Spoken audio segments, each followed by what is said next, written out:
Welcome to the Cube Podcast. I'm your host, Kiana Canada, and this is where we discuss pressing issues that are shaping our world today. In today's episode, we are going to continue our discussion on transnational repression. There was an article published by Davidson. It was his perspective, and basically he wrote on the U.S.'s failure to combat nations that attack dissidents abroad. And that headline specifies that the United States fails to combat transnational repression. And one of the questions that I raise, about this article is whether the United States has failed to combat transnational repression because it's engaging in this same practice itself. It's an important question to raise. But let's get into this article. This is my first time actually delving deeply into this article. So it was written last year in 2023. And let's get into it. So a Washington Post columnist, Jamal Khashoggi, we know that he was unalived and unfortunately dismembered in the Saudi Arabian consulate in Istanbul 5 years ago. So I think that would be like 6 years ago, approximately 6 years ago. And basically what Davidson is saying is that this was an explosive example of transnational repression, which is what he describes as a national security threat that Washington does too little to combat.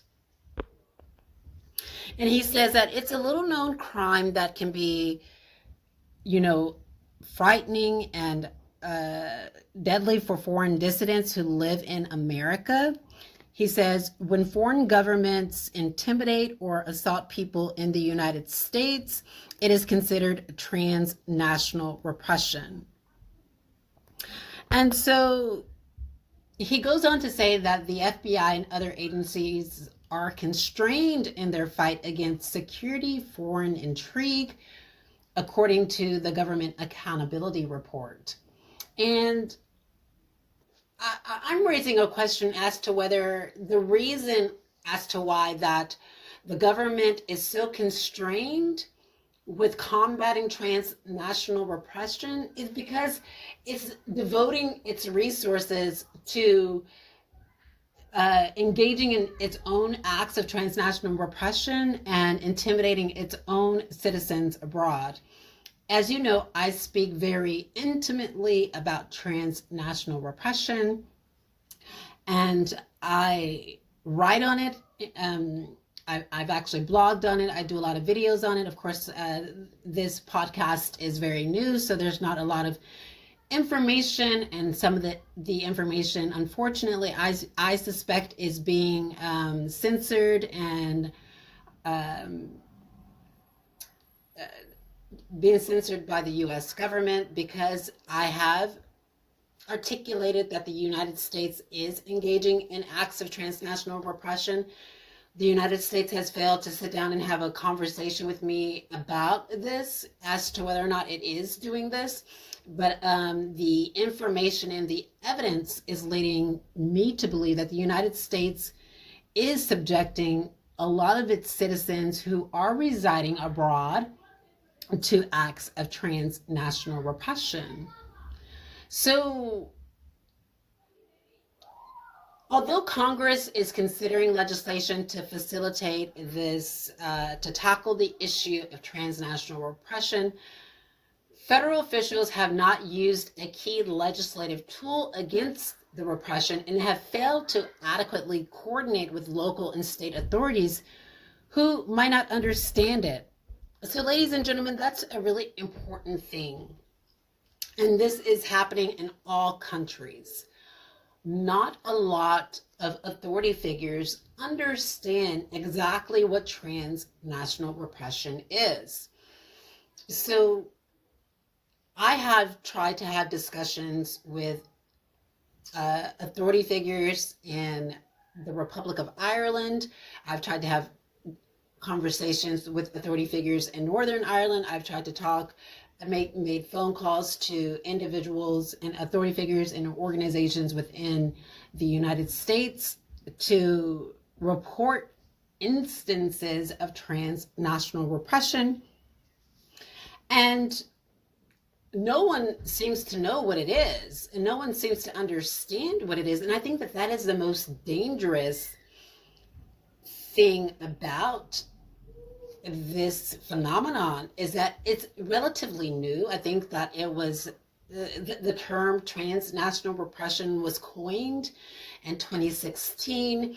And essentially what transnational repression is, for lack of better words, is coercive repatriation. And I actually speak about that on my blog as well. But there are a lot of nuances to this particular practice, and that's what makes it so difficult to detect, because sometimes before it can even be detected, the person is already unalived. Second, it's difficult to detect because a lot of the times it's under the guise of investigating a suspect that has engaged in a, international or political crime.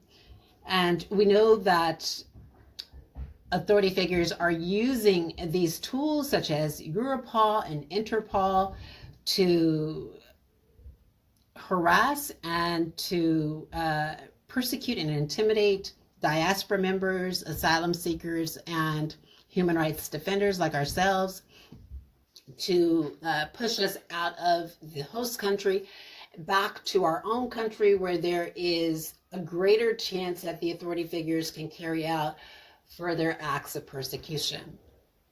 So Davidson says in his article that while the State Department makes a big deal about human rights abuses abroad, it does not actively seek reporting on transnational repression for its human rights reports before 2021. And he further says that there is no law that specifically criminalizes transnational repression. But there was a bill that was proposed by Representative Adams Schiff. He, of course, is a Democrat, but again, to date, there is no law within the United States that combats transnational repression. And I would say the reason why there is no law is because the United States is using this own law, this own phenomenon to persecute its own citizens. So, of course, how can you have a law on the books against a practice that you're saying that foreign nations are engaging in when you are engaging in it yourself? It's the question. So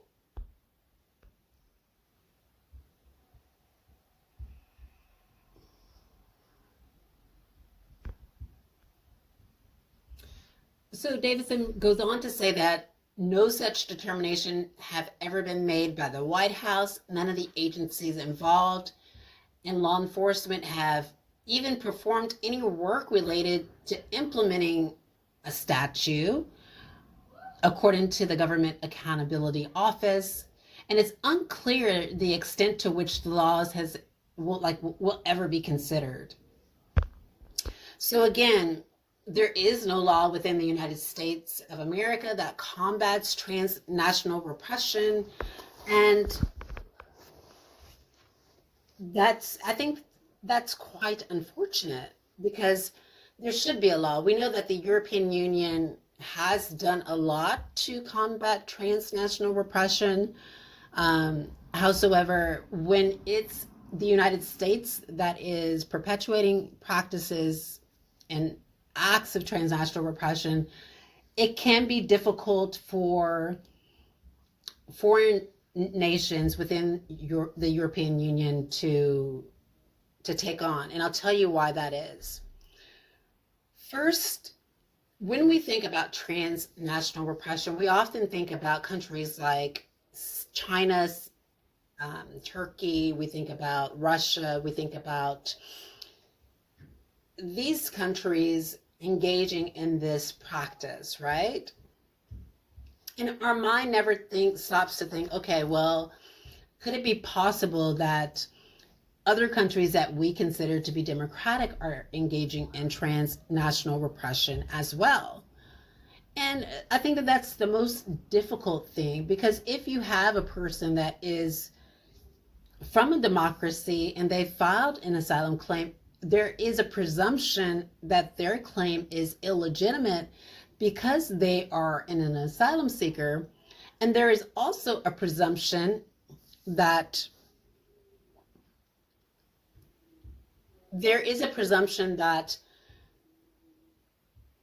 these countries wouldn't engage in human rights abuses. And if they are engaging in human rights abuses, it doesn't meet the severity level of countries that are non-democratic, right?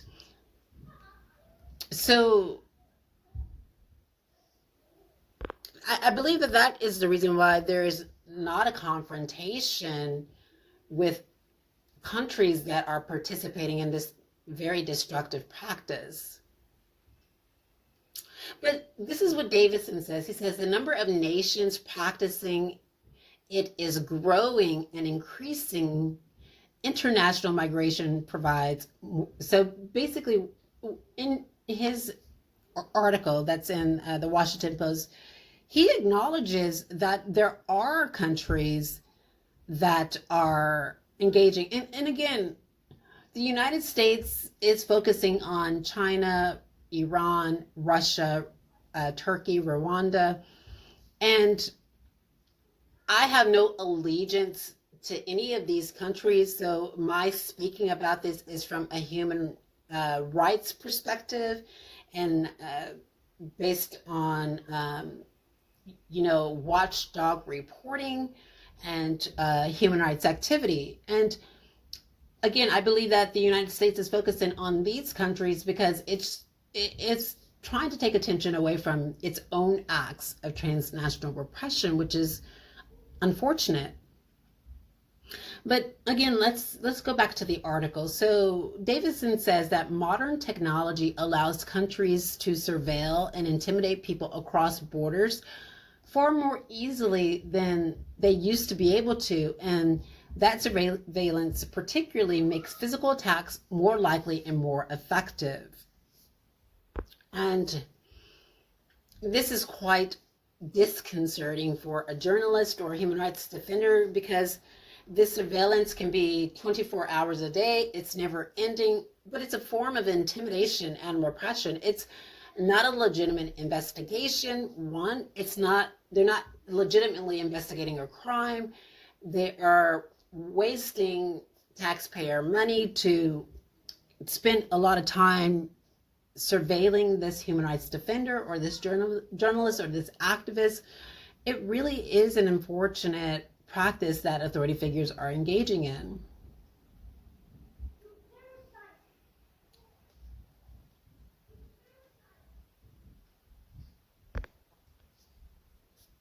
So let's go deeper into the article.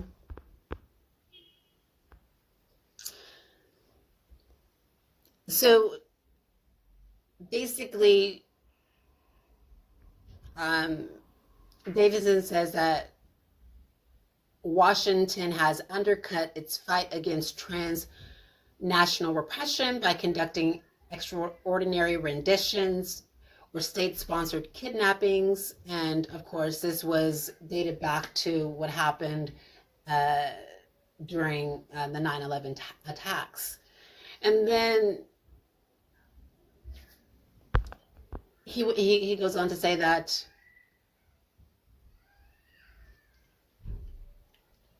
he says one relatively easy way. So basically now he's giving us some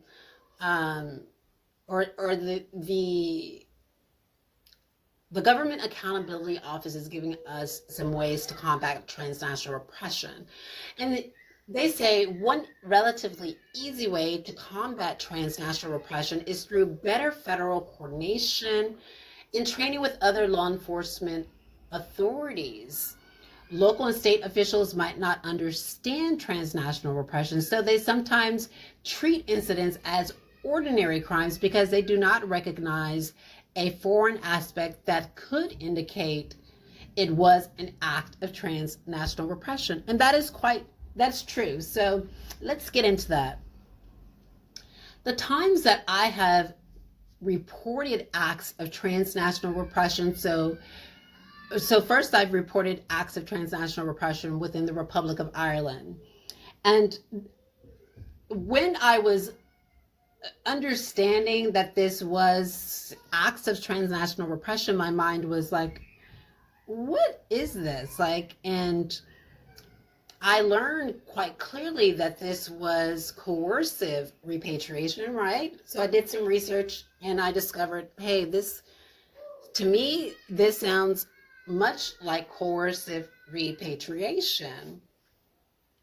So I would talk to organizations such as NAS, the Migrant Refugee Rights Center. I would talk to the Outhouse. I would talk to several politicians, politicians and counselors within the Cork area. I would also talk to the legal aid offices. So I talked to numerous bodies about transnational repression. And I even had discussions with the manager at the Kenzo Road Accommodation Center. So there were two. So there was one named Brita Keene. I had a detailed conversation with her about transnational repression. And then I had a detailed conversation with Sinead, who actually came after Brita Keene. And I had a very detailed conversation with her about transnational repression. And both of these managers in this direct provision center continue to partner and cooperate with the agents of persecution. And that's quite unfortunate. So as you can see, even I think when we're talking about scholarly opinions and scholarly research and scientific research, and when we are actually talking about phenomenology, or we're talking about ethnography or ethnography, however you want to say it, if you want to say ethnography or ethnography, when we're talking about these, we're bringing these to the attention of people in power, or to authority figures who have the platform to take action. They normally don't expect, and they don't expect to see a Black person giving instructions or talking intellectually about such a practice, such a phenomenon, right? And I think that that's what puts people further at risk, because I think there are a lot of people that are in positions of power and that have taken position, that I think that let me say this without offending anyone. I truly believe that they're in that position for a reason, and that position is because, one, they have the credentials to be in that position, and two, they have a mandate or a remit to carry out, right? But I think that when certain people, and this isn't everybody that is in positions of authority that are in the dominant society, this is not everyone, but unfortunately, ladies and gentlemen, there is a large percentage of people within the dominant society that are foreclosed to hearing about your lived experience. They don't think that a person with lived experience has the capacity to understand such a complex practice. And you should see, like, I wish that some of you were a fly on the wall in the room with me when I'm actually trying to inform leaders and managers about transnational repression.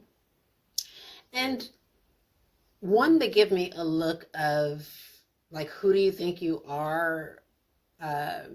Or like this couldn't be true. Like, of course it can be true because it's coming from you. Like, there is like this look on their face of disbelief, and not disbelief like, I can't believe that is happening. Oh my God, let me look into that.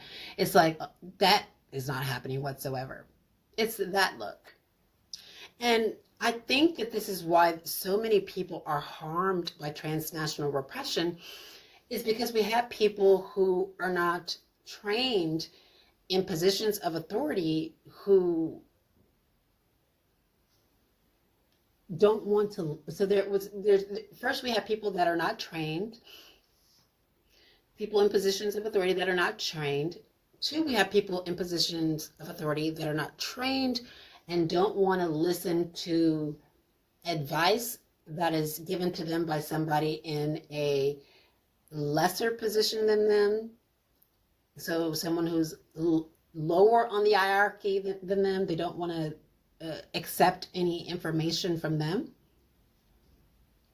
And then three, there is a sense of, I think that what our sister countries, so if we're in the Republic of Ireland and it's the United States that's engaging in transnational repression, there is a sense that the United States knows what is best. So Ireland is going to defer to the United States and going to follow its instructions to a T. And I think that that's what makes this practice so dangerous, is because authority figures, sometimes when your friends are participating in such a dangerous practice, you have to call your friends out on it, right?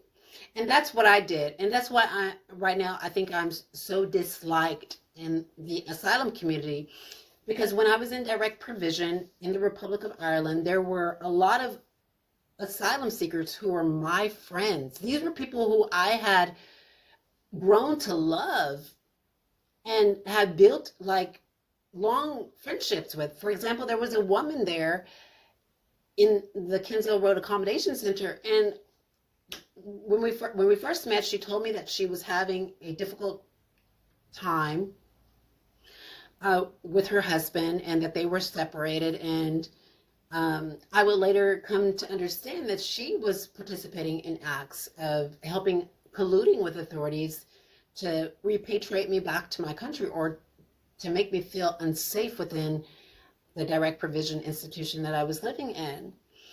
And again, ladies and gentlemen, this was a person that I really liked a lot as a friend. I understood her situation with her marriage. I did everything that I could to try and help her through her marriage. It was somebody that she cried a lot on my shoulder. Like, I mean, during the time I met her, there was a long period of time where she was very emotional, and that she, you know, was going through a lot.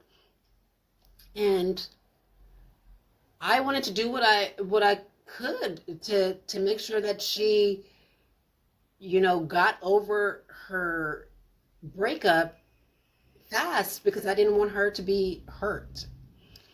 And despite me doing all that, despite me helping her and actually putting genuine friendship, love into her, and to, uh, try to affirm her, and to,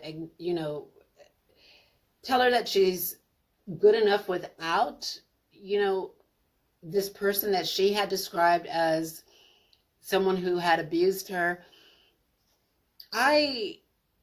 Despite me doing all of that, she still chose she still chose to collude with the authority figures. And maybe that was what she was doing the entire time. It wasn't really a friendship for her. It wasn't a friendship for her. It was just a job to her. And I actually knew that early on. So I think, right into a week or two into our alleged friendship, like, I had already been given some advice from the tarot, and the tarot said, you must be very careful of this particular person and not really believe everything that they say. And unfortunately, ladies and gentlemen, I'm the type of person, and I want to say maybe this is something I don't like about myself. I like this about myself, and then I don't like this about myself, is that I'm a person that I need to see, what it is first, like, so let's say, for instance, like, this is not such a good thing, right? Like, in the scary movies, you have that person who hears something they're home alone, and they hear something like in the back room or something, right?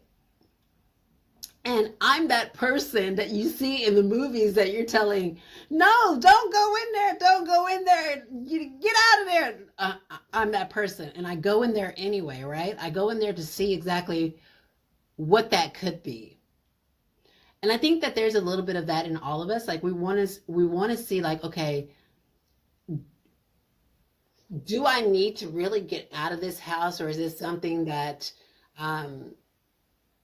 is it something that seems like it's big, but it's not, it really isn't. So yeah, so sometimes we have to call out others that are engaging in transnational repression. And during my research, like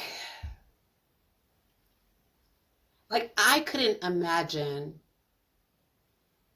trying to throw someone out of the country and helping authorities throw someone out of the country. That's something I would never, ever do. Now, people who are engaging in transnational repression, my opinion is this: even if it's an asylum seeker and they are helping authorities, helping people in power to repatriate and intimidate asylum seekers, so essentially those who asylum seekers who are also engaging in acts of transnational repression, yeah, I don't think that they should have a convention refugee status. I don't think that they should remain in the country, because they're engaging in a dangerous practice, and I think that they should go back to their home country. I think that it's important to understand that we all, as asylum seekers, we come to countries to remain safe. And it removes the safety away from this act and this haven, this haven of asylum, right? So we're in a safe haven. It removes the safety out of such when there is people who are participating in acts of transnational repression, helping authorities to repatriate people back to their home country. And if you're helping authorities do that, then you should not be an asylum seeker. Like, you shouldn't have a convention refugee status. That's just my personal opinion. But I do understand, don't get me wrong, I do understand that there is a level of intimidation and threats that comes along with it. So some people they feel like they have to help authorities do A, B, C, and D. But I think that at the Kinsale Road Accommodation Center, I don't think that any of these people that were helping authorities to coercively repatriate me, I don't think that they were intimidated. I think that they were engaging in it because they were given an incentive. So again, Davidson acknowledges that a federal case in Brooklyn against 44 people who allegedly perpetrated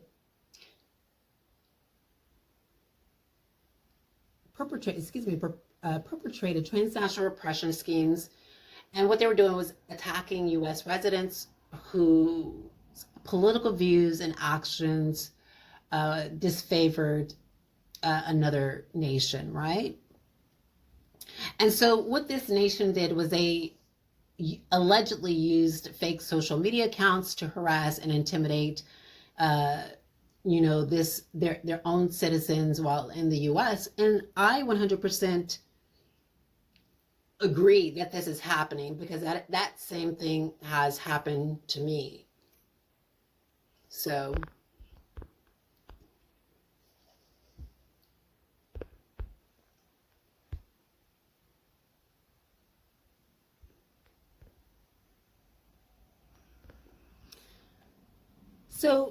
Congress does seem like it's considering legislation to tackle the issue of transnational repression. I don't know what good that would do, being that the United States is engaging in the practice itself. But we'll see where that leads, right? But as you can see, this is quite a dangerous practice. And so we have a person who gave a statement within the article that Davidson wrote, and they said, we need a clear definition of transnational repression. We need to strengthen our code to have swift retribution. We need to up our game in intelligence and surveillance to prevent it from occurring. That is what is allegedly being stated, but again, how can the United States, this is my question for the United States, and I would like to set up an interview to speak with Conley about this very thing.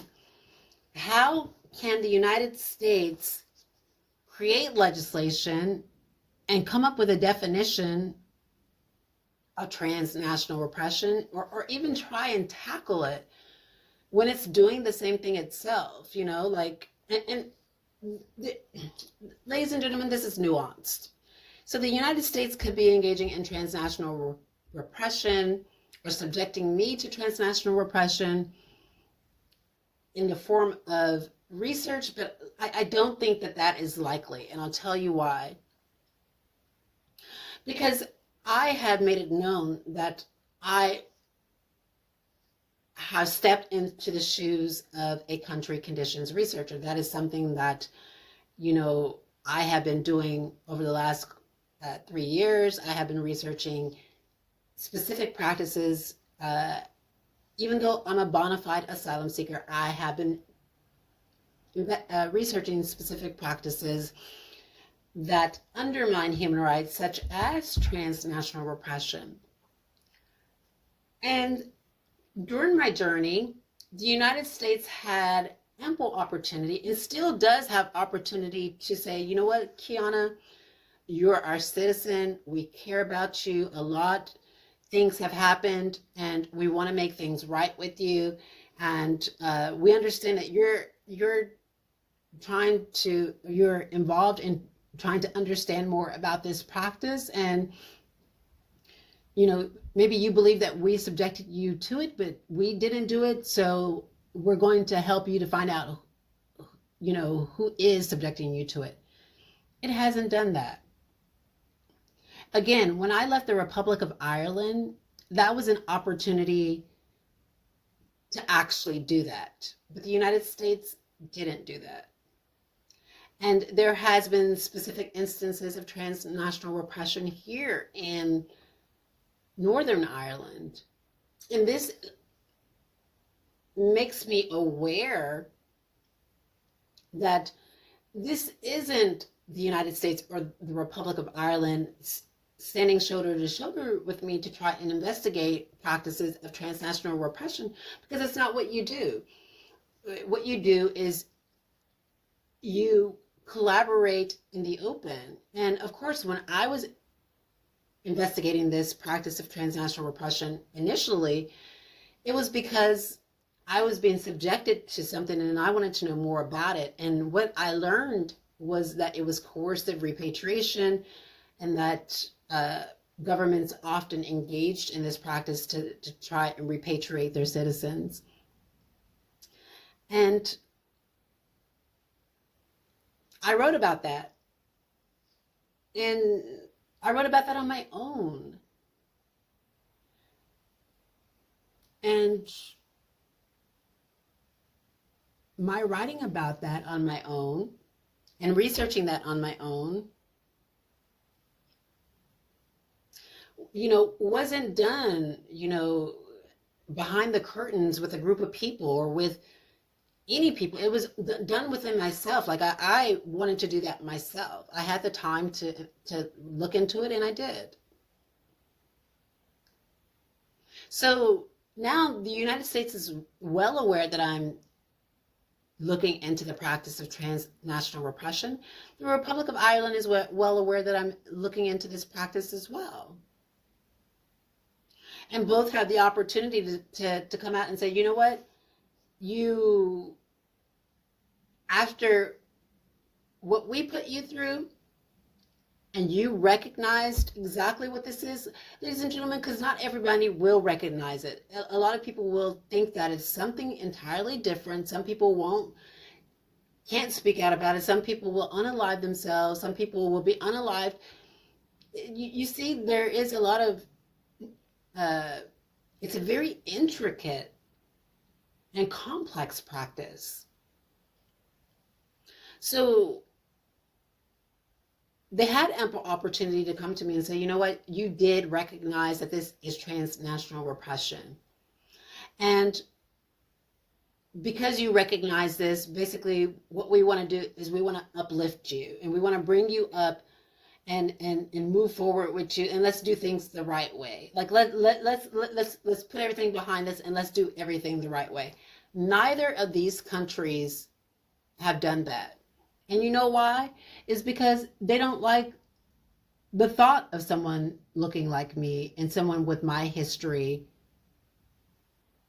talking about human rights. They don't like the thought of someone looking like me and someone with my history, being the face of a person who speaks out against transnational repression. They don't. They want another face on it. And I think that's just saddening, and that's unfortunate, and that tells you a lot about what the United States thinks about its own citizens, especially people of color. So that has been an episode of the Q podcast, and I'm pretty sure we will continue to talk about transnational repression in the future.